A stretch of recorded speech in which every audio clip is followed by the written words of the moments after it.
자, 오늘은 여러분들이 교회를 좀 다녀봤다면 다 아는 이 본문에 대해서 말씀을 전하려고 합니다. 가나 혼인 잔치죠. 요한복음의 큰 주제가 무엇입니까? 예수 그리스도의 인자로 오신 예수님을 증거하는 것이 이 사도 요한의 이 복음서 중에서 드러난 목적이었습니다.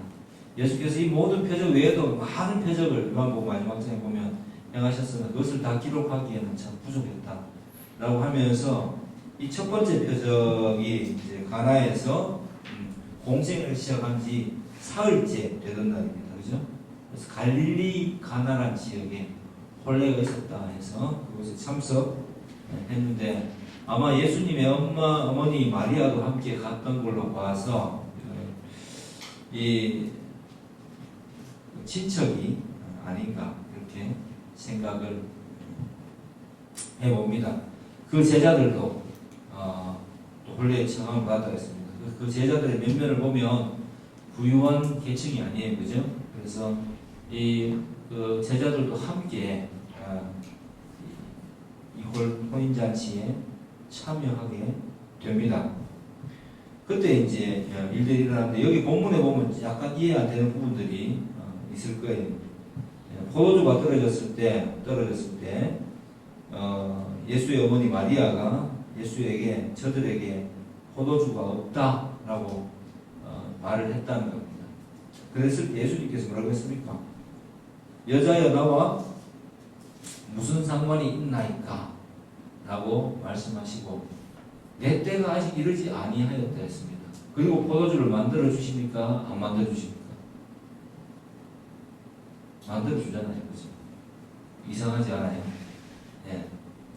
근데 우리는 이상해도 그냥 넘어가거든.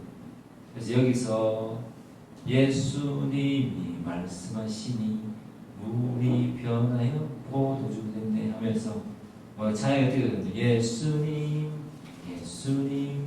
나에게도 말씀하셔서 새롭게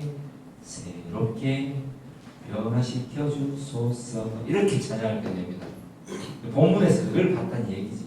그죠? 이 찬양을 지은 작사가가 근데 과연 그것이겠느냐 라고 생각하면서 봐야 됩니다. 자, 그리고 유대인의 정결 예식 거기에다 이렇게 동그랗게 딱 쳐놓으세요. 예. 정결 예식을 따라 두세 통 드는 돌 항아리 6이 있다라고 해서 돌 항아리가 몇 개? 6개.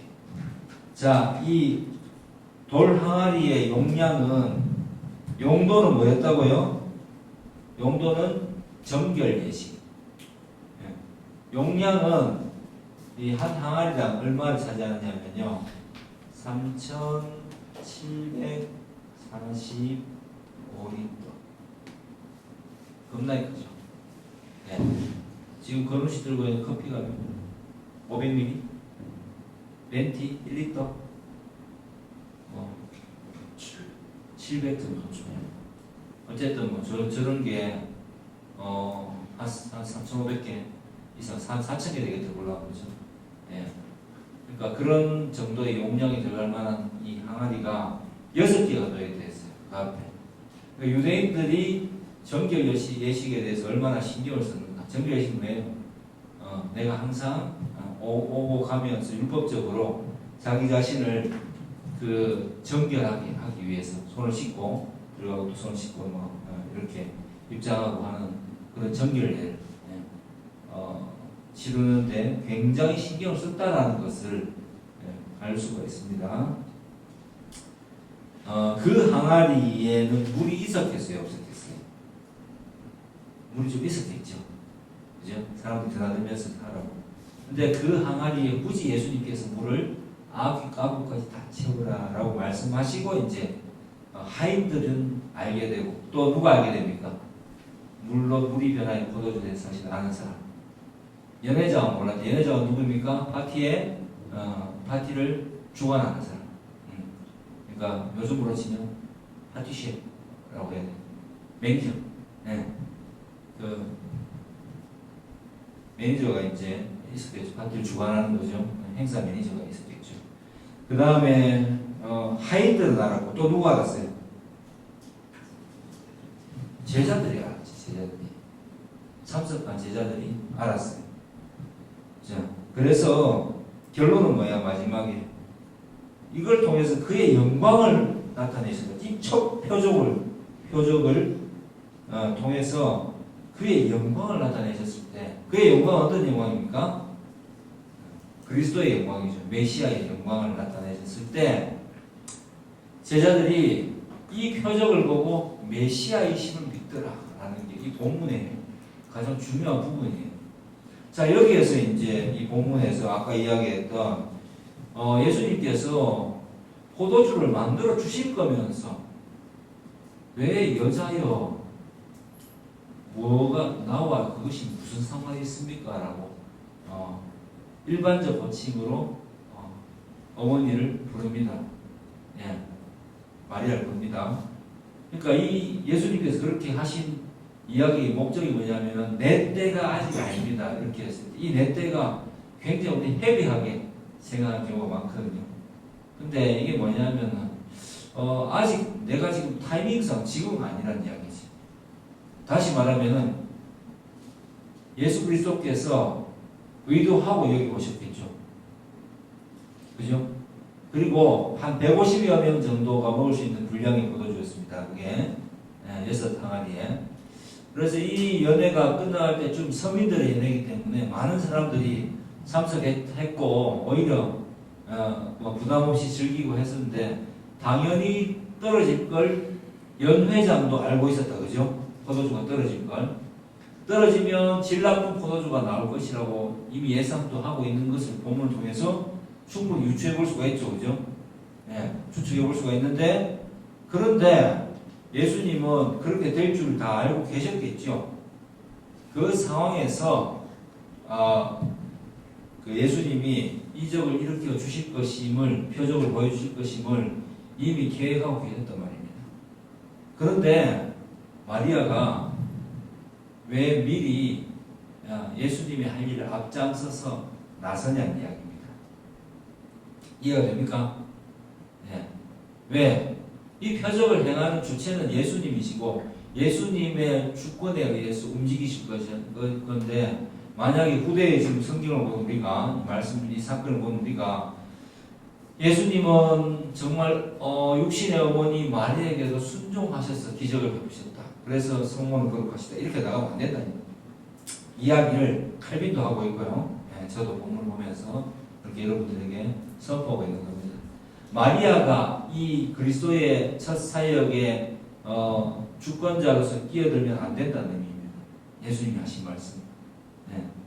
내가 알아서 나의 타이밍에 할 건데 이 표적을 행할 건데 그래서 제자들도 그죠? 함께 왔고 목적을 가지고 있는데 왜 당신이 여기에서 먼저 당신이 이 사건에 대한 주도권을 자기도 모르게 가졌겠지만 먼저 가지려고 하느냐라는 말씀을 계속합니다. 그래서 그것이 나와 무슨 상관이 있냐는 이야기는 당신이 이제 마리아가 봤을 때 이 사태가 좀 어려워지고 포도주가 다 떨어졌는데 이제 개입을 하고 싶었겠죠. 그죠? 그리고 이제 아들이 어떤 존재인지를 어렴풋하게나마 성령으로 인도했으니까 그냥 짐작에 그죠? 수태고지도 들었잖아요. 메시아이신 것이라고 들어서 적극적으로 이제 개입을 해주기를 원했는데 예수님께서 거기에 대해서 좀 어머니는 좀 가만히 있어야 된다. 지금은 이런 의미입니다. 아직 나의 타이밍, 내가 지금 알아서 준비하고 있는데 왜 지금 당신이 나서냐라는 이야기입니다. 왜 그렇게 말씀하셨습니까? 후대에 마리아의 어떤 그 신성 부여를 이미 걱정하신 것이죠. 그리고 그냥 일반적 호칭으로 부르는 거죠. 이 여자여라는 말 속에서 굳이 그 호칭을 쓰신 이유가 그러한 것이다 라고 보면 되겠습니다. 그리고 나서 이제 내 타이밍에 할 거다 하고 그랬을 때 마리아는 또 이걸 어떻게 받아들였습니까?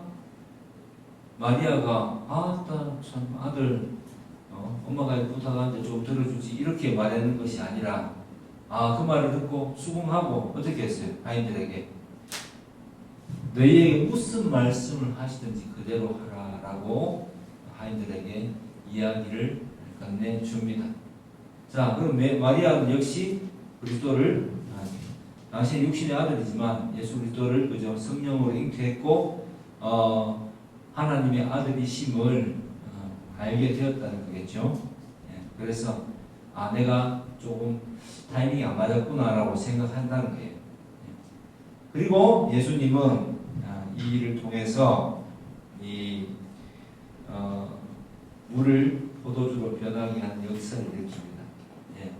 그들이 율법적으로 치중한 그 과도한 정결 예식을 행하는 그 율법적인 면모를 가진 그 물을 잔치의 포도주로 변화시킴으로써 그 혼인 잔치 속에서 예수 그리스도가 이 첫 표적을 그리스도 되심을 나타내는 증거로 활용하고 계십니다. 그때 하인들이 받고 제자들이 받는데 예수님의 주된 목적은 무엇이었을까요? 하인들입니까? 제자들입니까? 공생의 첫 표적에서 이 혼인잔치 속에서 물이 포도주를 변화시켰지만 하인들이 그를 따르지는 않았죠. 그죠? 그냥 신기하다 하고 끝났는 거고 거기에서 똑같은 사람들이 똑같은 사건을 봤는데 제자들은 이것을 바로 예수님께서 바로 그리스도 되심, 메시아 되심에 대한 그 증거로서 받아들였다. 그러니까 믿음은 뭐예요? 선물이죠. 믿음은 선물. 그리고 예수 그리스도께서 참 소박한 이 일상을 여전히 살아가고 계셨고,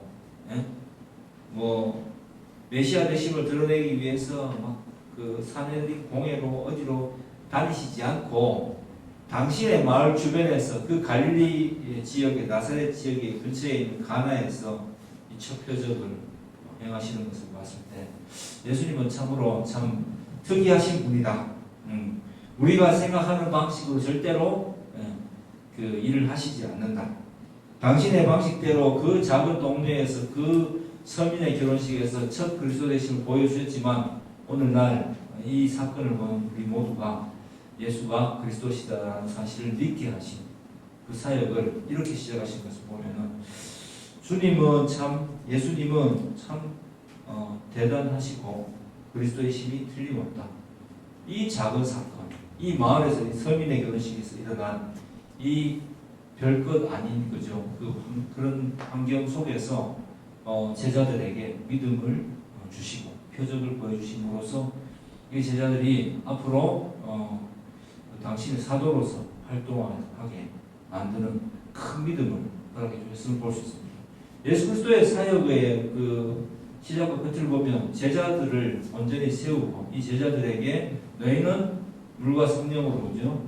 마한 민족 모든 만나는 모든 사람에게 하는 아버지와 아들과 성령의 이름으로 세례를 주고 그들을 제자 삼으라라고 이렇게 명령하신 것을 볼 때 모두가 볼 수 있도록 많은 사람들이 다 믿을 수 있도록 그렇게 오신 것이 아니라 초임하실 때에 이 마지막 때에 소림서부터 재림 때까지 재림 전까지는 마지막 때잖아요, 그죠? 이 마지막 때에 제자를 세우심으로써 그 제자들이 제자를 세우고 또 그 제자들이 제자를 세워서 지금 오늘날까지 이렇게 교회가 형성되게 만드심으로써 이 사역을 통하여서 그리스도의 주되심을 증거하도록 목적하셨다는 사실을 생각할 때 이 교회가 얼마나 중요한 것인지 여러분 우리가 새삼스럽게 이 본문을 통해서 생각해 볼 수 있어야 되겠습니다. 그래서 신랑 스스로가 모든 잔치를 이 풍성하게 이루실 것을 이 혼인 잔치를 통해서 제자들에게 예표하셨습니다. 미리 보여주셨다는 뜻이죠, 그죠? 이 예수님께서 재림하실 때 열 처녀가 등불을 들고 그죠?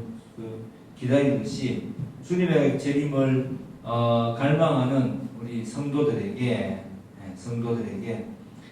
그 혼인잔치 모든 그 마지막 천국잔치 혼인잔치 예수님이 함께 하실 때에 예수님께서 모든 것을 책임지시고 잔치를 풍성하게 하실 것입니다. 우리 앞으로의 영원한 그 삶을 풍성하게 하실 것을 성도들에게 제자들에게 미리 이 혼인잔치를 통해서 예표하고 계십니다. 그리고 가장 중요한 것, 하나님은 멀리 계신 하나님이 아니라 당신 백성의 모든 삶의 순간에 역사하고 계심을 보여주고 계십니다. 예수님은 신이신데, 그죠? 신이잖아요.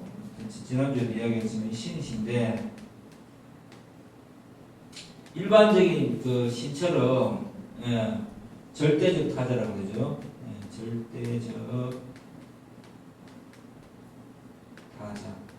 그러니까 나와 상관없이 우리는 신이라고 할 때 신이라는 존재를 굉장히 닿을 수 없는 곳에 있는 그 하나님에게, 그 신에게 내가 막 열성을 다해서 나의 선함을 보여주고 내 속에 있는 빛을 발현해가지고 열심을 낼 때 이 신과 합의를 이룸으로써 신께 가까이 다가가고자 하는 그런 착각을 여전히 예수를 믿으면서도 할 수 있고, 이것 자체가 뭐라고 했습니까? 로마 캐톨릭의 신학이라고 했습니다. 근데 그게 아니라는 거죠. 그게 복음인 줄 알면 안 돼요. 정반대. 오히려 우리가 생각하는 왜 복음이 되느냐면은 멀리 있는 절대적 타자가 아니라 우리의, 지금 보셨겠지만 우리의 일상 속에 예수님께서 직접 찾아오셔서 제자 삼으시고 거룩하다고 구별해 주시고 그 제자들을 통해서 하나님의 나라를 확장시켜 나갈 꿈을 가지고 계신다. 그래서 오늘 혼잔치에서 이제 보시면 아시겠지만 일상 속에서 그냥 우리의 일상 속에 그냥 찾아오신 거예요. 나의 일상 속에 찾아오셔서 내 속에서 오늘날에는 우리가 믿음을 선물로 받았을 때에 그때 성령께서 우리 안에 내주 속에 들어와 계시는 거죠. 멀리 계신 것이 아니라. 그러니까 우리는 기도를 어떻게 해야 되느냐 하면 내가 막 이런 것을 간절하게 막 주시옵소서 이렇게 기도하는 건 틀렸다는 이야기입니다. 그건 복음이 아니에요. 오히려 내가 주님께서 주신 것을 발견할 수 있게 해달라고. 내 눈이 혹시 어둡다면 일상 속에서 주님이 함께 계심의 증거를 날마다 발견할 수 있게 해달라고 기도해야죠. 왜? 주님은 이미 나와 함께 계시니까요. 내가 믿게 된 순간 믿음도 선물로 주셨고 성령께서 내주하시고 내 말씀의 지배를 나를 받도록 인도하시는데 내가 말씀의 지배를 받고 성령 충만이 말 그대로 하게 살아야 되는데 그것이 이제 내 속에 있는 죄의 법, 로마서 7장에서 이야기한 그 죄의 법이 나를 자꾸만 평소 내가 해왔던 그 행동들, 생각들이 내 가치관을 가로막는 거지. 그죠?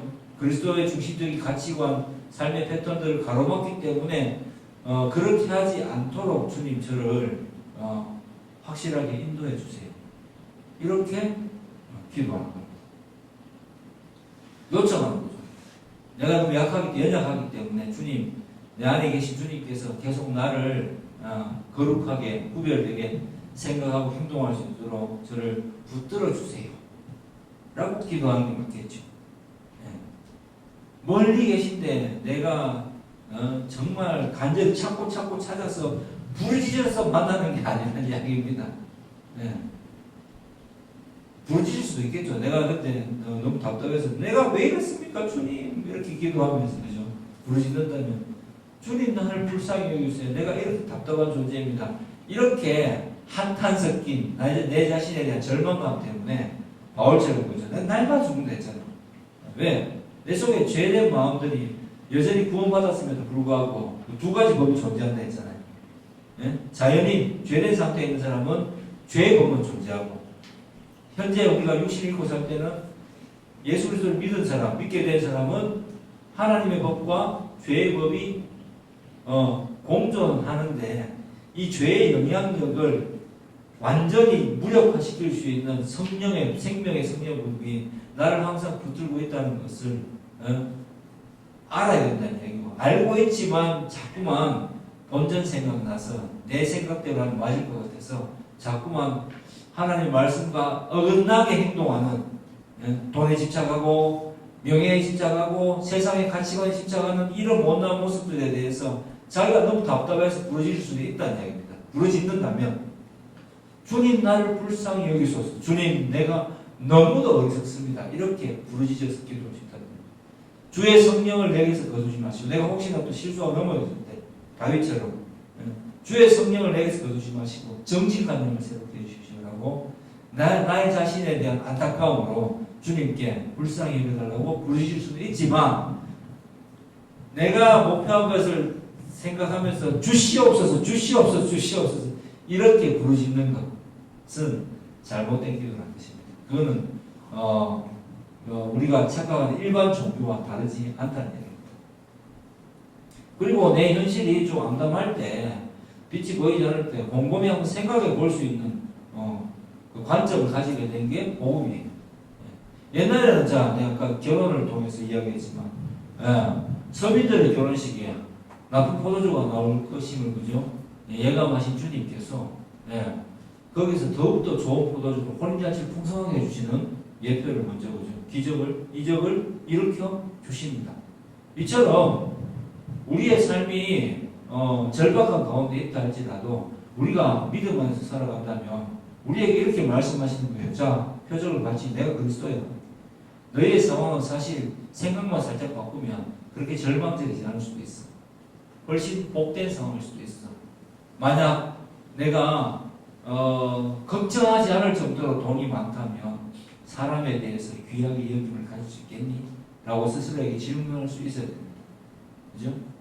내가 정말 부족하지 않다면 서로 부족함을 고백하면서 서로를 이렇게 인정하고 세워줄 수 있는 마음을 가질 수 있겠냐? 내가 고생해보지 않았다면 고생하는 사람의 마음은 알 수 있겠느냐?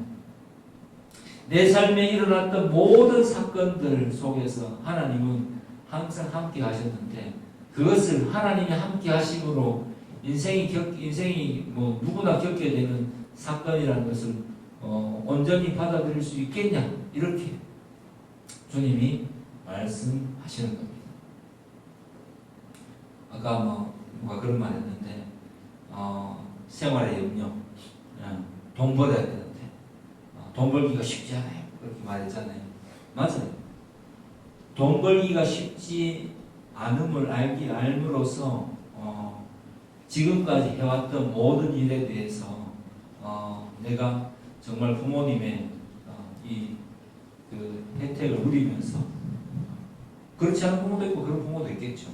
살았구나라는 걸 깨달았듯이, 내가 지금까지 삶을 돌아볼 때 설사 육신의 부모가 그렇지 않다 하더라도 하나님께서 내 삶을 주관하고 계시고 나를 인도하시기 때문에 내 주변에 좋은 사람들을 만날 수 있었고, 하나님 내 삶 인도하시기 때문에 인생의 고비점마다 해처가 나올 수 있게 됐었고, 절망 속에서 포기하지 않을 수 있게 되었다는 사실을 깨닫는 것이, 그게 생각의 관점의 변화 아닙니까? 그죠? 그렇게 생각하는 사람은 어떻게 했어요? 사건을 고난을 고난으로 보지 않는 이 강인한 신앙의 그 관점을 가지게 됩니다. 왜?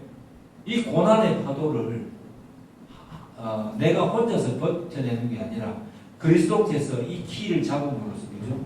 헤쳐나간다는 것을 깨닫기 때문에. 그리고 이 어두움의 끝에는 그리스도께서 마치 풍랑이는 물속에서 나에게 걸어오라고 베드로에게 명령하신 것처럼, 그때 예수님만 바라보고 걸어갔을 때 물 위를 걸을 수 있었듯이, 그죠? 똑같이 나에게도 주님께서 그러한 믿음을 주셔서 이 풍랑 속에서도 위태롭지 않게, 아무렇지도 않게 그 풍랑을 그냥 극복할 수 있는 믿음을 주를 바라볼 때 가질 수 있다는 것을 우리에게 깨닫게 해주시는 많은 증거들이 성경에 있습니다. 그런 믿음을 갖게 해주시려고 주님은 우리를 부르셨다. 그래서 그 믿음 가지고 홀로 걷는 것 같지만 결국 주님과 함께 동행한다는 사실 깨닫고 그 속에서 많은 사람을 만나고 나의 내게 주신 이 복음, 이 복된 삶을 증거할 수 있는 그런 역사를 주님이 우리에게 하시고 우리에게 원하신다는 사실을 우리가 오늘 보는 것 통해서 좀 깨달을 수 있어야 되겠습니다. 왜냐하면 내가 예수를 믿어서 돈을 많이 벌어서 그죠? 우리 제일 원하는 거잖아요. 신앙생활에서 부족함이 없이 편안하게 살았으면 좋겠다. 주님이 그걸 허락하실까요? 만약에 내가 저 같은 경우에도 내 아들들이 아무런 고통, 고난 없이 잘 먹고 잘 살기만 해주면 쟤들이 건전한 생각을 가지고 살아갈 수 있을까 생각하면 그건 아닌 것 같아요. 군대도 갔다 와야 되고 과정도 겪으면서 성숙해지는데 인생의 고비마다 좀 힘들어할 때 다 해주는 것보다는 조금씩 서포트 해주는 게 맞겠죠. 그래서 넘어갈 수 있도록 격려해 주는 것이 정상적 부모의 역할이듯이 똑같이 그게 건전한 부모잖아요. 똑같이 하나님 아버지께서도 우리를 그렇게 이렇게 다루고 계시고 우리를 서포트해 준다는 사실 여러분 꼭 기억하시기 바랍니다. 그래서 그런 것들을 발견할 때 제자들이 놀랐잖아요. 예수님은 참 제가 제자라고 그렇게 생각했을 것 같아요. 야, 메시아 대신 세례 요한을 따르다가 그죠?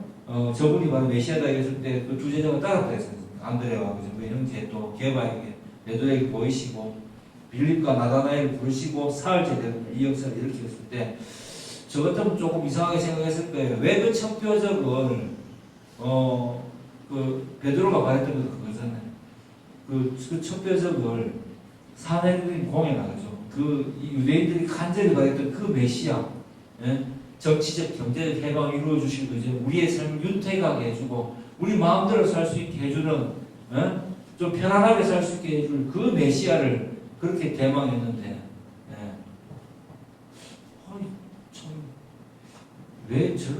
왜 사내들이로 가지 않고 동네 혼인잔치 가서 그런 일을 하실까라는 의구심이 들기도 했을 것 같습니다.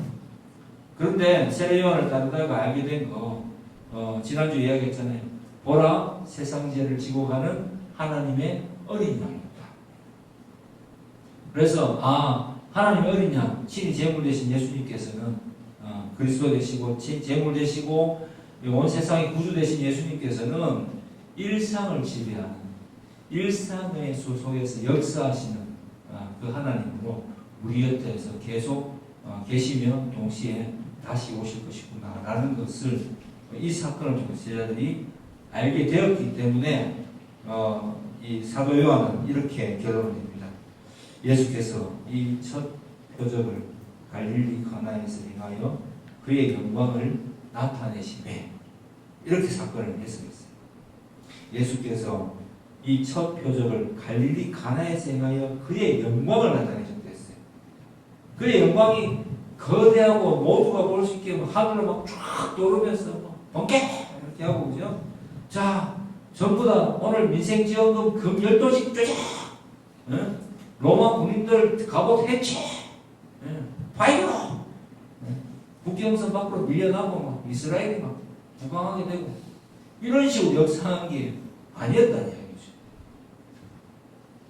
진짜 그들의 고통 속에 함께 계시면서 그 속에서 자기 주권을 딱 드러내시면서 어떤 모습으로 역사하신지를 이 제자들에게 보여주신 이 예수 그리스도 그것을 통해서 제자들은 오히려 성령 안에서 어떻게 됐습니까?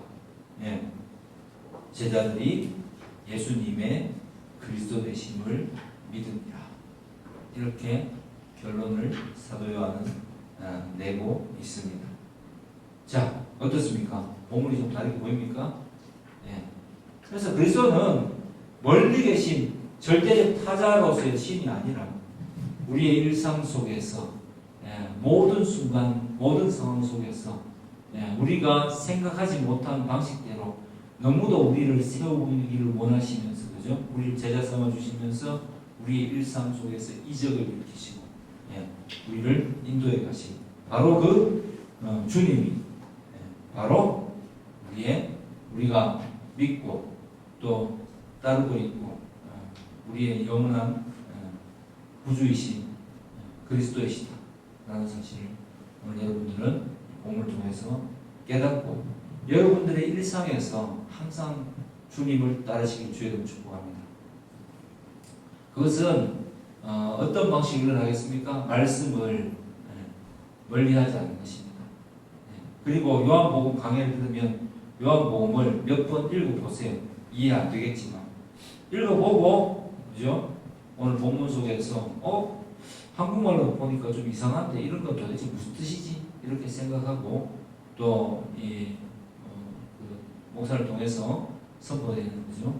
선생님을 통해서 선포되는 말씀을 잘 들으시고, 그 말씀이 그러한 뜻이었구나. 우리 모두 함께 공감하고 받아들이며 믿음이 더욱더 살아가는 그러한 일상에서의 이적을 체험하는 저와 여러분 되기를 주의 이름으로 축복합니다.